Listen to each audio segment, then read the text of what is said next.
네, 성도 여러분 한 주간 평안하셨습니까? 오늘도 주님의 임재가 충만한 귀한 예배가 되시기 바라겠습니다. 다 같이 묵상기도 드리심으로 종료주일 예배를 하나님께 드리겠습니다. 기도합니다.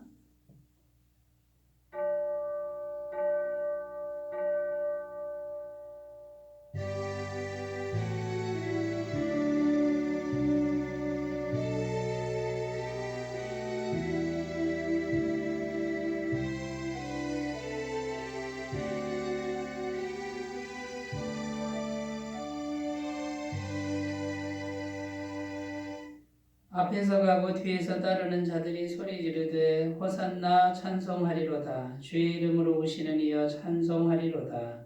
오는 우리 조상 다윗의 나라여 가장 높은 곳에서 호산나 하더라. 아멘. 호산나 만왕의 왕으로 오시는 주님을 찬양합니다.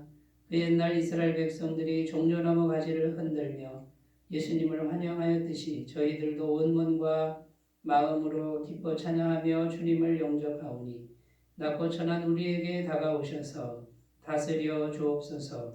십자가를 향해 용감하게 나아가는 예수님을 본받아 우리도 진리와 복음을 위해 용감하게 하시고 나귀를 타신 주님의 겸손한 성품을 깨달아 우리도 서로를 섬기며 살게 하여 주옵소서. 시종을 주님께 부탁드리며 예수님의 이름으로 기원하옵나이다. 아멘. 다 같이 찬송가 10장 찬송 함께 부르겠습니다.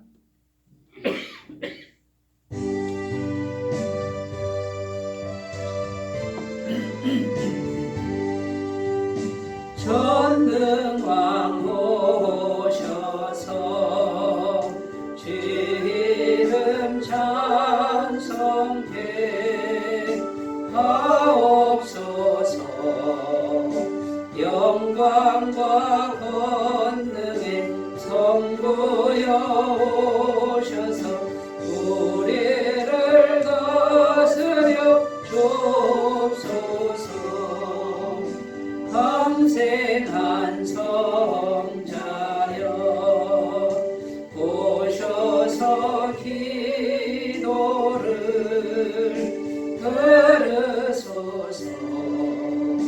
택하신 백성들 복내려 주시고 거룩한 마음을 주옵소서. 외로이 주 성령 오셔서 큰 증거 주옵소서. 전능한 주시여 각 사람 맘에서 떠나지 마시고 계십소서.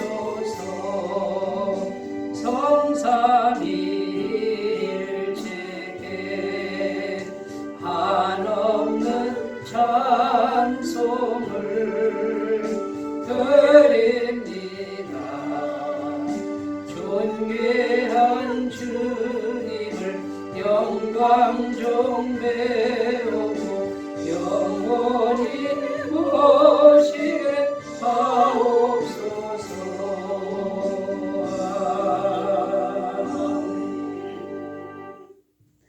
사도신경으로 신앙 고백드립니다. 나는 전능하신 아버지 하나님 천지의 창조주를 믿습니다. 나는 그의 유일하신 아들 우리 주 예수 그리스도를 믿습니다.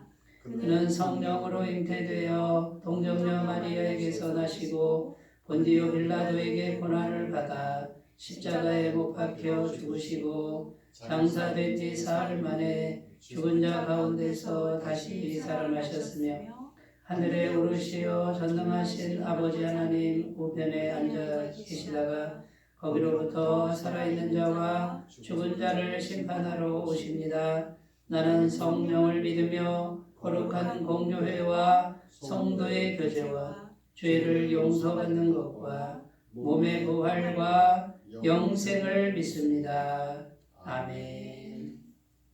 오늘 우리에게 주신 하나님 말씀은 마태복음 21장 1절에서 9절 말씀입니다. 마태복음 21장 1절부터 9절 말씀입니다. 신약성경 34페이지.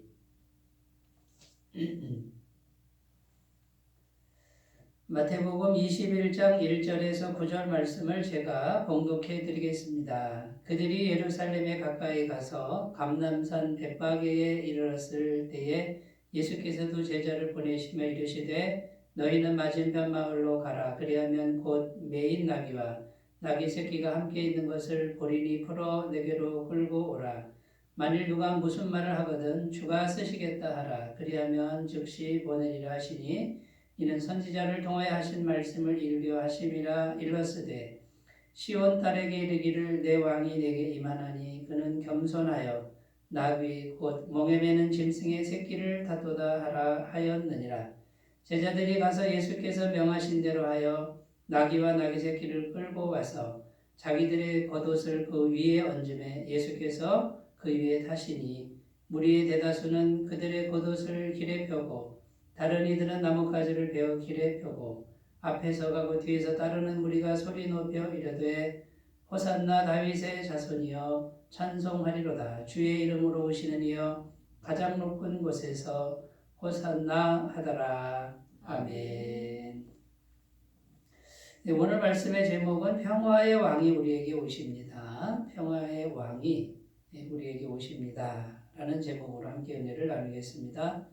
네, 절기상 오늘은 종료주일이라고 합니다. 종료주일 또는 고난주일 이렇게 이름을 붙이고 있고요. 다음 주일이 부활주일입니다. 그래서 이번 한 주간은 고난주간이라고 그러는데 이제 오늘 우리가 종료주일 말씀을 읽었는데 예수님께서 나귀를 타시고 예루살렘 성에 들어가십니다.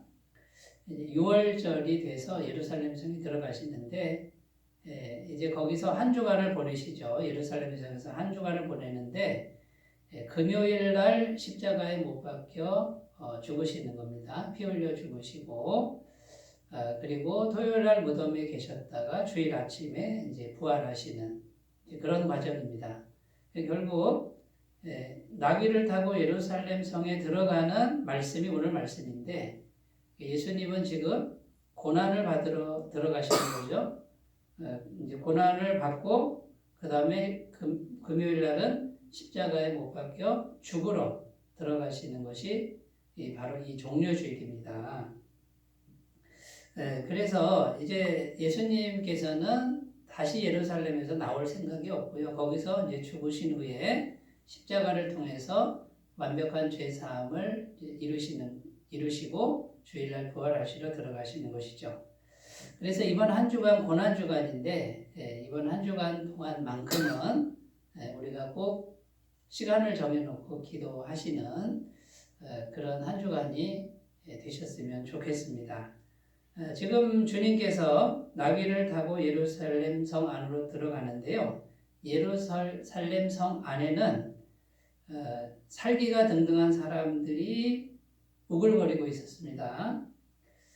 예수님이 들어오면은 예수님을 반드시 죽일 겁니다. 예수님도 이 사실을 잘 아십니다.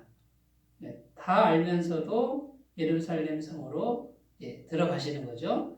그런데 평화의 이름으로 들어가신다라는 것입니다. 자, 예수님이 지금 들어가면 살기가 등등한 사람이 예수님을 죽이려고 하는데도 예수님은 어떻게 들어간다고요? 싸우러 들어가는 게 아니라 평화의 이름으로 들어갑니다. 절대 싸우지 않습니다. 평화의 이름으로 들어가는 거죠. 그래서 예수님은 말을 타지 않고 나귀를 탔다 그 말이에요. 원래 그 도시가 되는 그 도읍이 되는 성을 들어갈 때 왕은 말을 타고 들어가게 되어 있습니다. 이 말이라고 하는 건요. 전쟁에서 승리했다 그런 뜻이에요. 그래서 말 중에서도 흰 백마를 멋있게 타고 들어가야 되는데 예수님은 싸우러 들어가는 것이 아니기 때문에 나귀를 타고 들어간다라는 거예요. 그래서 예수님은요 언제나 평화의 이름으로 행하시는 분이다. 이것이 성경이 말하는 거고 좀 더 깊은 의미는 예수님은 평화 그 자체이신 분이다 라고 성경은 증언하고 있습니다.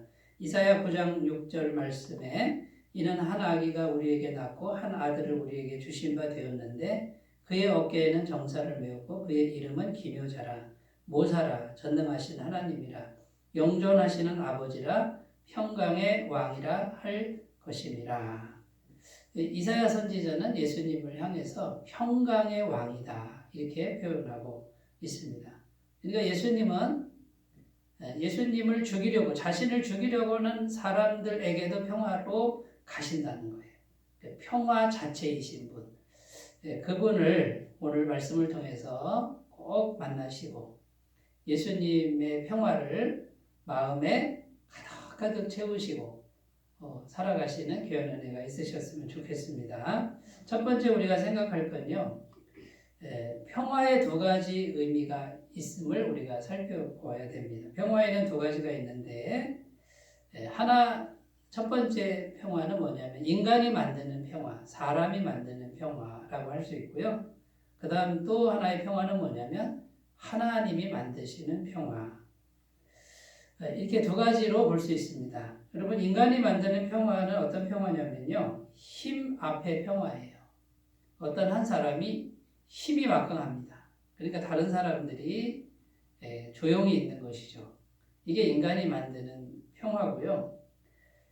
인간은 이런 평화밖에 만들 수가 없습니다. 그래서 이 힘 앞의 평화는 오래 갈 것 같지만 이게 한계가 있다라는 거예요. 쉽게 얘기해서 지금 이스라엘 백성들이 로마의 식민지로 지금 돼 있지 않습니까? 식민지가 돼 있지 않습니까? 이 로마라고 하는 나라가 로마 제국이었습니다. 절대로 로마는 해가 지지 않는다. 로마는 멸망하지 않는다라고 자부했던 그런 나라가 로마입니다. 그런데 여러분 어떻게 됐습니까? 그 로마도 결국은 무너지고 말았다는 거죠. 멸망하고 말았다라는 것이죠. 그래서 이렇게 인간이 만드는 어떤 평화는 힘 앞의 평화이기 때문에 결국은 사람들이 무서워서 고개를 못 드는 그런 상태이기 때문에 본질적으로 우리 마음속에 진정한 이 평화는 가질 수가 없다라는 겁니다. 결국은 무너지게 돼 있다라는 것이고요. 그 다음에 역사적으로 인간이 평화로운 나라를 만들려고 했던 그 사상이 뭐냐면 공산주의입니다. 이 공산주의는요, 다 같이 벌어서 다 같이 살자. 그래서 평화롭게 살자. 행복하게 살자. 이런 주의죠. 근데 이 공산주의가 오늘날 어떻게 됐습니까? 이 공산주의가 오늘날 다 망했다는 거예요.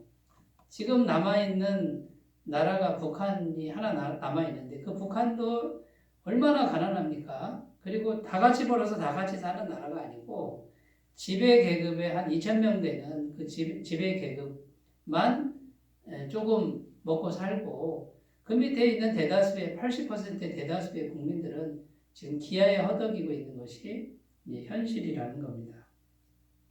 여러분 이렇게 인간이 만드는 평화는 언제나 한계가 있고 언제나 온전하지 않고 고통스럽고 이런 것을 말해준다라는 거죠. 그런데 하나님이 만드시는 평화가 있습니다. 이 하나님이 만드시는 평화는 영원하다라는 거예요.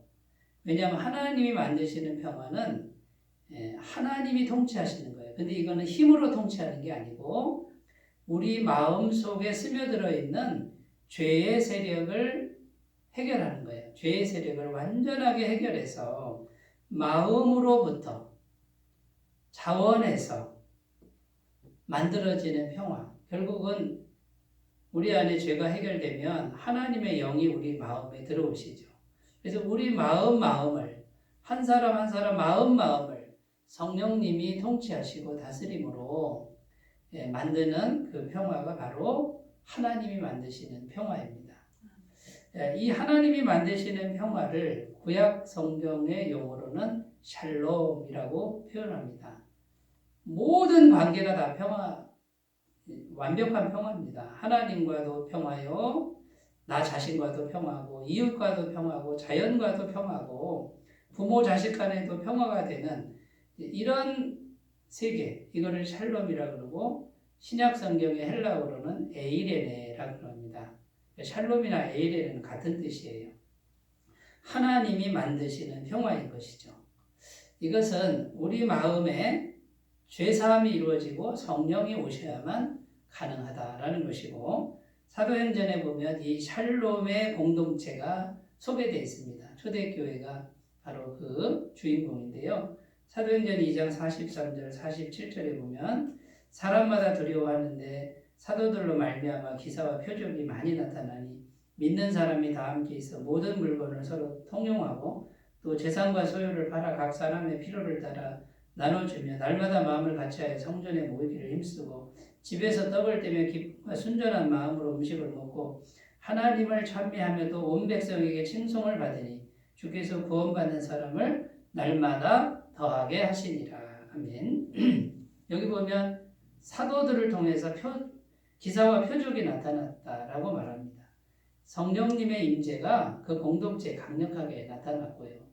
이 사람들이 다 함께 있는데 어떤 일이 벌어지냐면 자기 재산을 다 팔아가지고 자원해서 내놓는 거예요. 이거는 뭐 법으로 정한 것도 아니고 강제로 하는 것도 아닙니다.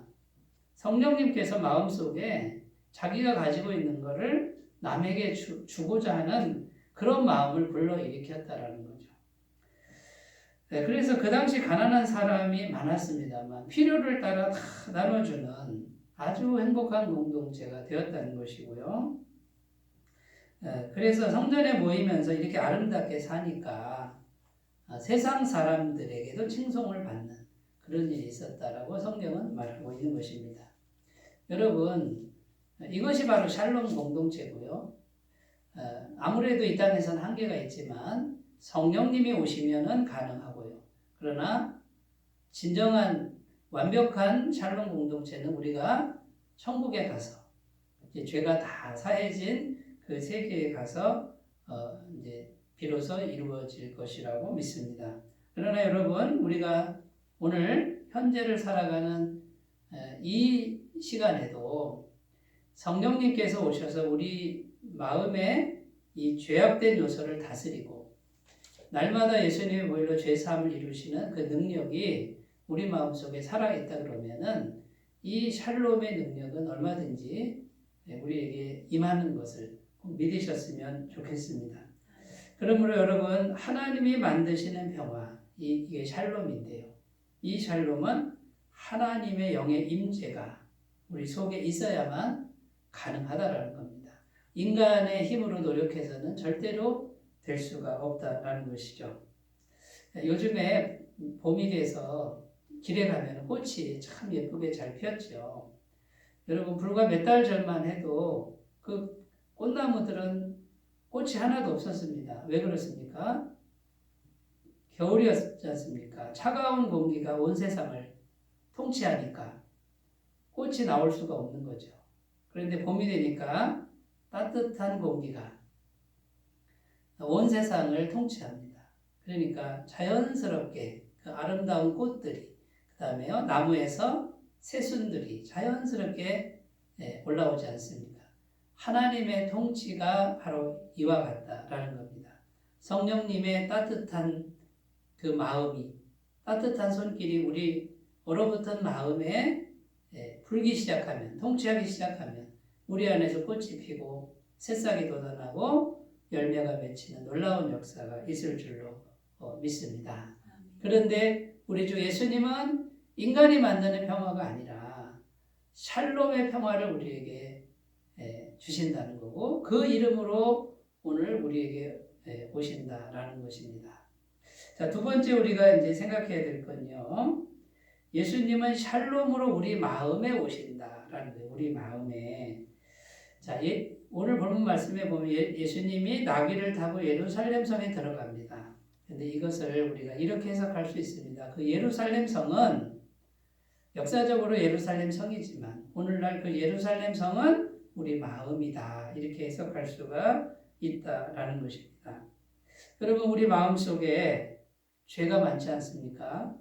탐욕이 많지 않습니까? 분노도 많고 미움도 많고. 여러분 우리 마음속에 정말 이 마음을 확 열어서 다른 사람이 다 볼 수 있다 그러면 누가 고개를 들 수 있겠습니까? 우리 속에 있는 그 시커먼 것들, 정말 그 추한 것들이 얼마나 많습니까? 그리고 누가 나한테 조금이라도 잘못을 하면은 되갚아주고 싶고 복수하고 싶은 이런 마음들이 우리 속에 얼마나 날카롭게 있습니까? 그런데 예수님이 종려주일 나귀를 타시고 우리 마음에 샬롬의 이름으로 오신다라는 거예요. 우리 안에 분노가 있고 미움도 있고, 그래서 우리는 날카롭고 우리 마음속에 칼이 있습니다만 그 마음에 예수님이 나와 싸우러 오지 않고 평화를 주러 오신다라는 것입니다. 만약에 예수님이요 우리 마음에 오실 때 나와 싸우러 온다 그러면 어떻게 되겠습니까? 내가 살아남을 수 있겠습니까? 만왕의 왕이신 하나님이신 예수님이 전쟁하러 내 마음에 오신다 그러면 나는 죽을 수밖에 없을 겁니다. 그런데 그 예수님이 나귀를 타고 오신다는 거예요. 평화의 이름으로 우리 마음에 오신다라는 거예요. 여러분 오늘 말씀을 통해서 살아계신 하나님이 오늘 우리에게 말씀하시는 게 뭐냐면, 우리 마음이 아무리 힘들고 우리 마음이 아무리 추하고 우리 마음에 칼이 있어도 샬롬의 주님을 마음 문 열고 받아들이시라는 거예요. 그 예수님이 내 마음에 오셔서 죽으실 수도 있어요. 내가 예수님을 또 죽일 수 있어요. 그래도 그 예수님을 마음 문 열고 샬롬의 주님을 받아들이라는 거예요. 그래야 우리가 살 수 있습니다. 우리 마음이 진정한 평화를 얻게 될 줄로 믿습니다. 여러분, 주님이 우리 마음이 어떠하든지 샬롬으로 오신다는 것이 얼마나 큰 은혜입니까? 우리 주님은 이런 분이라는 거예요. 그 주님을 바라보시라는 거예요. 그 주님을 마음에 모시라는 거예요.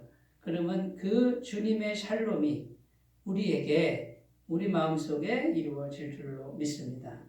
구약성경에 보면요, 정말 쓰라린 상처와 고통을 당한 인물들이 많이 나옵니다. 그 중에 대표적인 인물이 요셉이라는 인물, 야곱의 아들, 11번째 아들 요셉. 여러분, 이 요셉이 얼마나 어린 나이에 큰 상처를 받았습니까? 아니, 형들이 자기를 죽이려고 하고 완전히 정말 죽이려고 했는데 차마 못 죽이고 구덩이에 던졌다가 돈을 받고 팔아먹은 거예요. 애굽으로 가는 장사꾼에게. 이게 평생의 상처 아닙니까? 두고두고 미워할 만한 그 상처를 가슴에 안고 살았던 인물이, 이 요셉이 어떻게 했습니까?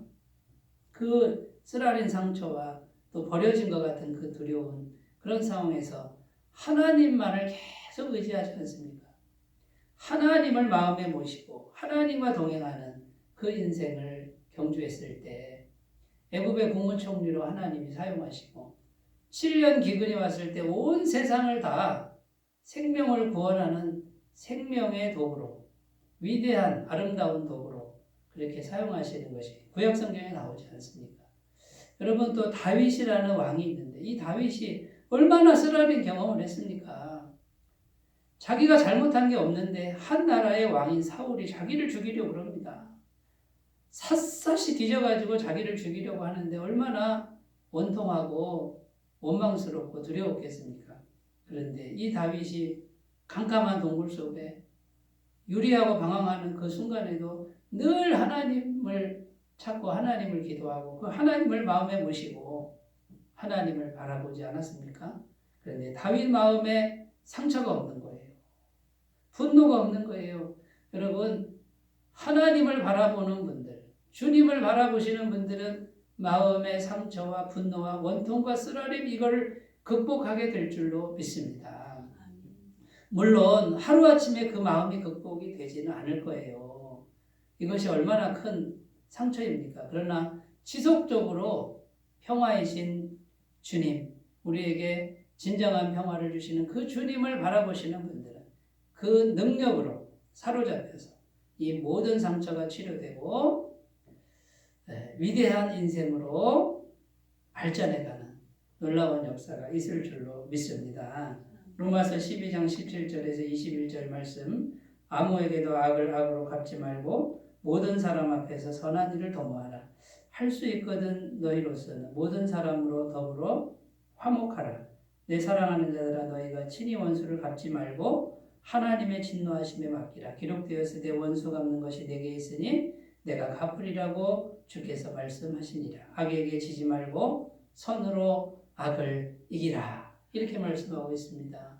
여러분, 마음문을 여시고 부끄럽죠? 추하죠? 그래도 마음문 여시고 낙이 타고 들어오시는 샬롬의 주님을 힘차게 받아들이시고 또 받아들이셔서 마음의 상처를 치료하시고 분노를 극복하시는 놀라운 은총이 있으시기를 바라겠습니다.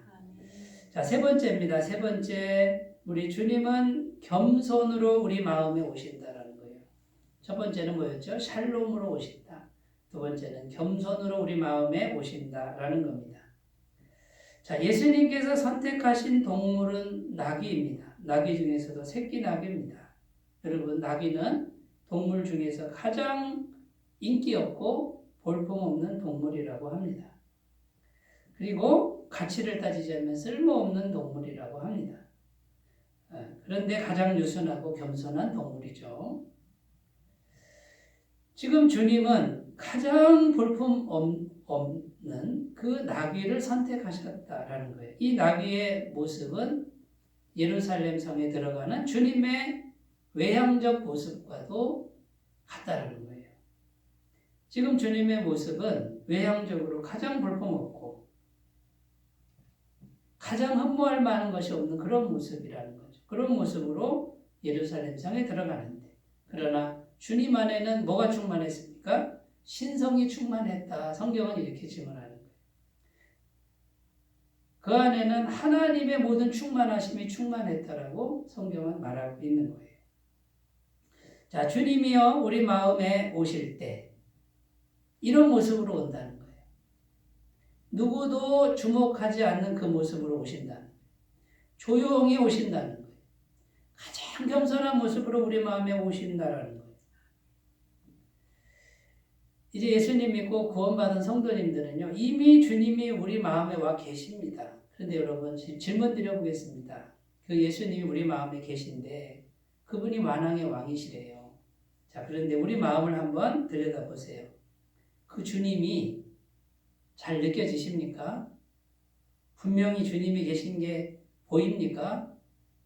그렇지 않잖아요? 우리 속에 계신데 마치 안 계신 것처럼 조용히 계시잖아요. 우리 마음을 막 함부로 하십니까? 안 하잖아요. 굉장히 우리 마음에서 겸손히 계시잖아요. 나에게 함부로 하지 않잖아요. 내가 죄를 짓는 그 순간에도 주님은 조용히 계시잖아요. 그러나 우리를 떠나시지는 않잖아요. 여러분, 이게 우리 주님의 겸손의 모습이라는 거예요. 낙이 타신 예수님, 가장 겸손하신 예수님이 지금 우리 마음속에서도 가장 겸손한 형태로 하나님이시고 만왕의 왕이신 분이 이 보잘것없는 내 마음속에서도 그렇게 겸손히 계신다라는 거예요. 여러분, 자, 주님이 그렇게 계시는데 주님의 음성을 들으려면 어떻게 해야 될까요? 필연적으로 우리 마음이 낮아져야만 주님의 음성을 들을 수 있다라는 것입니다. 우리 마음이 높으면 높을수록, 우리 목소리가 크면 클수록 우리 안에 지금 마음에 계신 겸손하신 주님의 음성은 들리지 않을 것입니다. 우리가 주님처럼 마음을 바닥으로 내려가서 가장 낮은 자리에 내려가야만 거기서 주님을 만날 수 있고 주님의 음성을 듣게 될 줄로 믿습니다. 마가복음 13장 14절 말씀, 내가 주와 또는 선생이 되어 너희 발을 씻었으니 너희도 서로 발을 씻어주는 것이 옳으니라. 예수님의 제자들 발을 씻겨주시잖아요. 십자가에 죽으시기 전날 밤에 성찬식 하시고 발을 씻겨주시는데 예수님은 주님이시고 선생님이셨습니다. 높은 계급이셨어요. 그 예수님은 만왕의 왕이시고 하나님이셨어요. 그런데 더러운 인간들, 죄인들 그 발을 다 씻어주셨어요. 어떤 죄인보다도 더 낮은 자리에 가시지 않았습니까? 내가 주와 선생이 되어 발을 씻었다. 너희도 발을 씻어야 된다. 이게 무슨 말입니까? 우리가 그만큼 낮아져야, 겸손해야 주님을 만날 수 있고 주님의 음성을 들을 수 있다라는 것입니다. 마가복음 10장 45절 인자가 온 것은 섬김을 받으려 함이 아니라 도리어 섬기려 하고 자기 목숨을 많은 사람의 대속물로 주려 함이니라. 여러분, 예수님이 왜 이 땅에 오셨습니까? 섬김을 받으려 온 게 아니라는 거예요. 섬기다가 목숨까지 다 주러 오셨다. 이것이 낙이 타고 예루살렘 성에 들어가신 주님의 모습이요 주님의 마음입니다. 그 주님이 오늘 우리 마음에 겸손으로 오신다는 거예요. 우리 높아진 마음을 낮추고 바닥으로 낮추고 그 주님을 영접하고 그 주님과 만나시고 주님의 음성을 꼭 들으셨으면 좋겠습니다. 그래서 우리가 할 일은 우리 마음속에서 계신 겸손하신 주님을 계속 찾아야 되죠. 그러니까 우리가 겸손해야 되겠죠. 야고보서 4장 6절 하나님이 교만한 자를 물리치시고 겸손한 자에게 은혜를 주신다 하였느니라.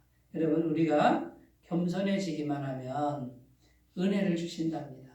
우리가 또 겸손해지면 하나님이 가까이 하신다 이런 말씀도 있어요.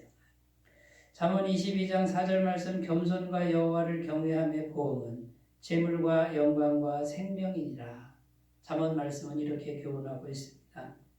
겸손히 여호와를 경외하는 사람에게 재물과 영광과 생명을 주신다 그럽니다. 여러분, 비밀이 뭡니까? 비결이 뭡니까? 내가 겸손해지면 주님으로부터 재물과 영광과 생명을 받을 수 있다는 거예요.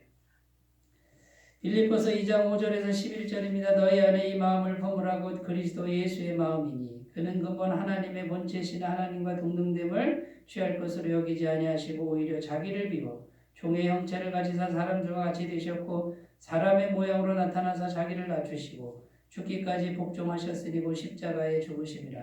이러므로 하나님이 그를 지극히 높여 모든 이름 위에 뛰어난 이름을 주사 하늘에 있는 자들과 땅에 있는 자들과 땅 아래에 있는 자들로 모든 무릎을 예수의 이름에 꿇게 하시고 모든 입으로 예수 그리스도를 주라 시인하여 하나님 아버지께 영광을 돌리게 하셨느니라. 예수님은 끝없이 낮아지시는데 하나님은 끝없이 높이십니다. 여러분, 이것이 하나님의 섭리고 영적인 원리예요. 여러분, 우리가 마음으로부터 끝없이 내려가셨으면 좋겠어요. 비굴해지라는 게 아닙니다. 우리 주님께서 이 땅에 오셔서 만왕의 왕이신 분이 오셔서 고난당하시고 십자가에 죽기까지 복종하신 그 하나님 아버지께 복종하신 그 마음, 순종하는 그 마음이 겸손이라는 거예요. 여러분, 우리가 그 마음으로 내려가면 내려갈수록 하나님이 우리를 지극히 높이실 것입니다. 그것이 진짜 복인 것을 꼭 믿으셨으면 좋겠습니다. 여러분, 이 믿음으로 날마다 승리하시고 우리 마음에서 이미 계신 예수님을 찾으시기 바라요. 찾으시려면 내려가셔야 됩니다. 겸손하셔야 됩니다. 이 은혜가 꼭 있으시기를 바라겠습니다. 자, 이제 세 번째입니다. 마지막. 예수님은 하나님과 영원히 화평하게 하신다라는 것입니다. 하나님과 영원한 화평을 주신다. 자, 겸손하신 주님이 우리 마음속에서 하시는 일이 있습니다. 영원한 죄사함을 주십니다. 오늘도 죄사함을 주시고 내일도 죄사함을 주시고 영원히 죄사함을 주십니다. 그래서 우리 마음에 예수님을 만나시는 분들은 계속해서 완벽한 죄사함을 받게 되는 것입니다. 그 주님께서 하나님께 계속 간구를 드리고 있답니다. 로마서 8장 34절입니다. 누가 정죄하리요? 죽으실 뿐 아니라 다시 살아나신 이는 그리스도 예수시니 그는 하나님 우편에 계신 자요 우리를 위하여 간구하시는 자신이라. 누가 우리를 정죄하겠느냐라는 거예요. 우리가 죄를 지어도 예수 그리스도께서 십자가에서 죄를 해결하시고 부활하셔서 승리하셨죠. 그리고 지금 하나님 우편에서 우리를 위하여 기도하고 계신다는 거예요. 그러니까 아무도 우리를 정죄할 자가 없다라는 겁니다. 여러분 정죄감이 드십니까? 누가 나를 정죄합니까? 그 말 듣지 마시고 그 음성 듣지 마시고 예수님의 완전한 죄삼, 영원한 죄삼을 힘차게 받아들이시기를 바라겠습니다. 히브리서 9장 12절입니다. 염소와 송아지의 피로 하지 아니하고 오직 자기의 피로 영원한 속죄를 이루사 단번에 성소에 들어가셨느니라. 아멘. 여기 보면 예수님의 피는요 영원한 속죄다 이렇게 되어 있어요. 그리고 단 한 번의 제사입니다. 단번에 완벽한 죄사함을 이루셨다. 구약 시대에 염소와 송아지 이 짐승을 드리는 피의 제사는 영원하지도 않고 계속해서 드려야 했습니다. 그러나 예수님의 십자가의 죽으심은, 피 흘리심은 영원히 단번에 완전히 이루신 죽음이다. 그래서 그 예수님이 우리 마음에 계시면요, 예수님의 영원한 죄사함이 계속해서 효력을 발생한다라고 말하고 있는 것입니다. 요한일서 4장 10절입니다. 사랑은 여기 있으니 우리가 하나님을 사랑하는 것이 아니요 하나님이 우리를 사랑하사 우리 죄를 속하기 위하여 화목제물로 그 아들을 보내셨습니다. 여러분 여기 화목제물이라고 나오잖아요. 예수님께서는요 십자가에서 죽으심으로 하나님과 우리를 영원히 화목하게 하는 제물이 되셨다라고 말씀하고 있는 것입니다. 여러분 이것을 힘차게 받아들이시기를 바라겠습니다. 자, 그 결과가 어떻게 됩니까? 영원한 죄사함, 완벽한 죄사함, 단번에 이루신 죄사함. 그러니까 우리에게 지금 죄가 역사할 수가 없고 그 결과 우리는 하나님과 영원히 연결된 존재가 된다라는 것입니다. 자, 하나님과 영원히 연결됐으니 이제는 하나님으로부터 우리는 하나님의 모든 것을 받을 수 있는 자격이 생겼다라는 것입니다. 로마서 8장 32절 자기 아들을 아끼지 아니하시고 우리 모든 사람을 위하여 내주시니가 어찌 그 아들과 함께 모든 것을 우리에게 주시지 아니하겠느냐. 여러분 아들을 주신 분이 다른 거 안 주시겠느냐 그 말이에요. 아들과 함께 모든 걸 이미 다 주었다 그 말이에요. 이미 다 주신 상태입니다. 그런데 죄가 가로막고 있었는데 예수님이 계속해서 영원한 죄사함을 이루시니까 이것을 믿음으로 받아들이는 사람은 계속해서 하나님과 연결이 되고요. 하나님의 것을 계속해서 공급받는 길이 열렸다 그 말이에요. 자, 이제 우리가 해야 될 게 뭡니까? 예수님의 영원한 죄사함을 지속적으로 받아들이는 거예요. 우리가 계속 믿어야 됩니다.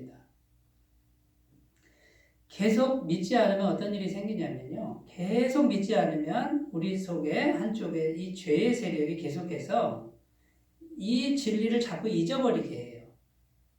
현실에 매이게 해버립니다. 그러면 믿음이라는 것이 점점 약해져 버립니다. 이 죄의 세력은 계속해서 하나님과 우리 사이에 단절을 가져오는 거예요. 그러니까 우리는 의지적으로 믿어야 되는 거예요. 계속 믿어서 이것이 우리 안에서 그냥 살아있는 실체가 되도록 우리 마음을 그렇게 가꾸셔야 됩니다. 영원한 죄사함, 하나님과 영원히 연결되어 있다. 이것을 계속해서 믿음으로 바라보시는 분은 하나님과 계속 연결되어 있는데 하나님의 모든 자원을 공급받을 수 있는 그런 은혜가 있을 줄로 믿습니다. 그 다음에요, 해야 될 일이 뭐냐면 소원을 품고 기도하셔야 됩니다. 소원을 품는 것이 그릇이에요. 소원이 없는 사람은 받을 그릇이 없는 거예요. 하나님과 연결되어 있으나 영원한 제사함도 믿으나 소원이 없이 사는 사람은 하나님이 뭘 어떻게 주실지 알아서 주시겠죠. 예, 풍성히 주실 겁니다. 그러나 소원이 있는 사람은 내 소원대로 될지어다.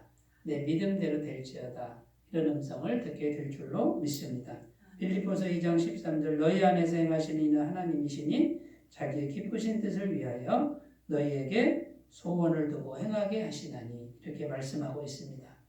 여러분 나귀를 타고 들어가신 예수님, 고난받으러 십자가에 죽으러 들어가신 그 예수님이 나귀 타고 오늘 우리 마음에 오시는 이것을 믿음으로 바라보시고 우리 마음에 샬롬의 주님을 힘차게 받아들이시고 겸손의 주님을 받아들이시고 영원한 죄상, 영원한 화평 힘차게 받아들이심으로 승리하시는 매일매일의 삶이 되시기 바라겠습니다.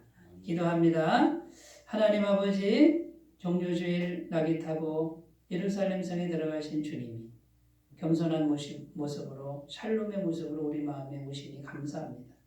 우리는 이제 하나님과 영원한 화평을 이루어서 하나님의 모든 것을 누릴 수 있는 자가 되었으니 믿음으로 기도하게 하옵소서. 예수님의 이름으로 기도드립니다. 아멘. 찬송가 288장을 부르겠습니다.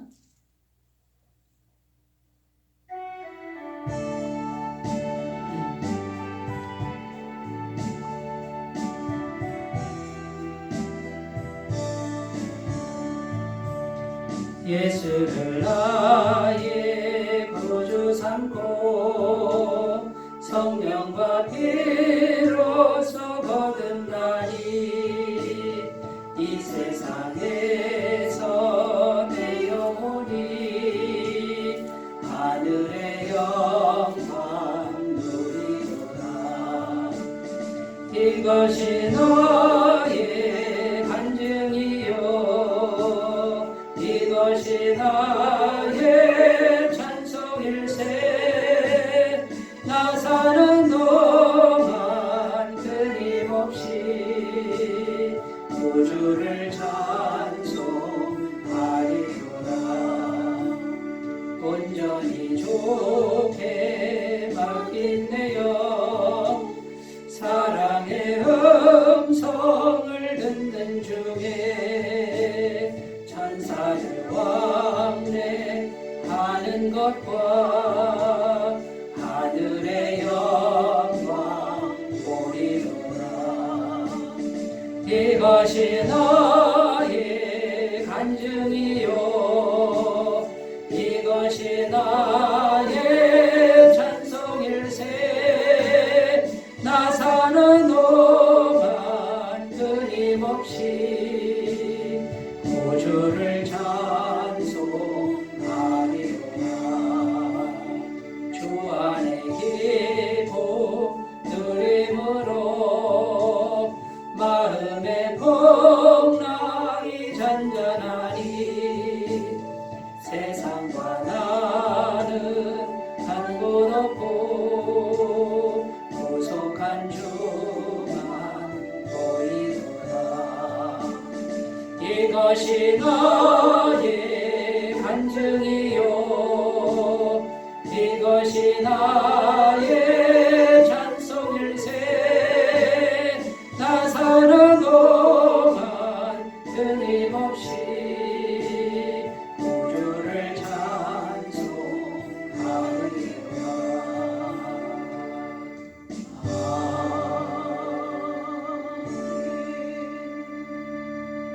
네, 이번 한 주간 고난주간 특별히 경건과 기도에 힘써주시면 감사하겠고요. 다음 주일은 부활주일로 지킵니다.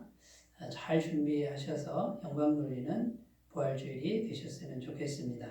헌금은 헌금함이나 교회 계좌로 헌금해 주시면 감사하겠습니다. 이제 찬송가 383장 부르시고 축도로 예배를 마치겠습니다.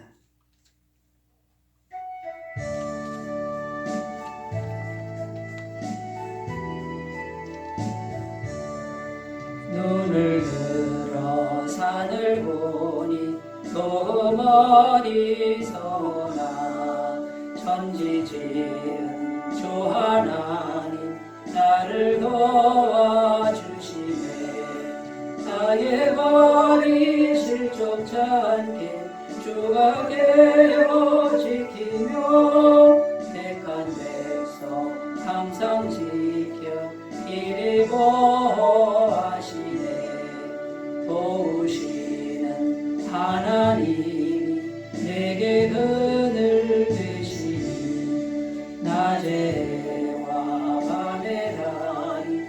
너를 상치 않겠네. 내게 화를 주지 않고 오늘 보하시며 너의 주님 지금부터 명령 인도하시리. 아멘. 이제는 우리 주 예수 그리스도의 은혜와 하나님 아버지의 무한하신 사랑하심과 성령님의 교통하시는 은총이 종료주일 나귀를 타고 예루살렘 성에 들어가신 것처럼 겸손과 샬롬의 모습으로 우리 마음에 오시는 주님을 마음은 활짝 열고 받아들이고 이제는 영원한 화평 속에서 주님의 모든 복을 누리기를 소원하는 주의 모든 백성들이 영원토록 함께 하시기를 간절히 축원하옵나이다. 아멘.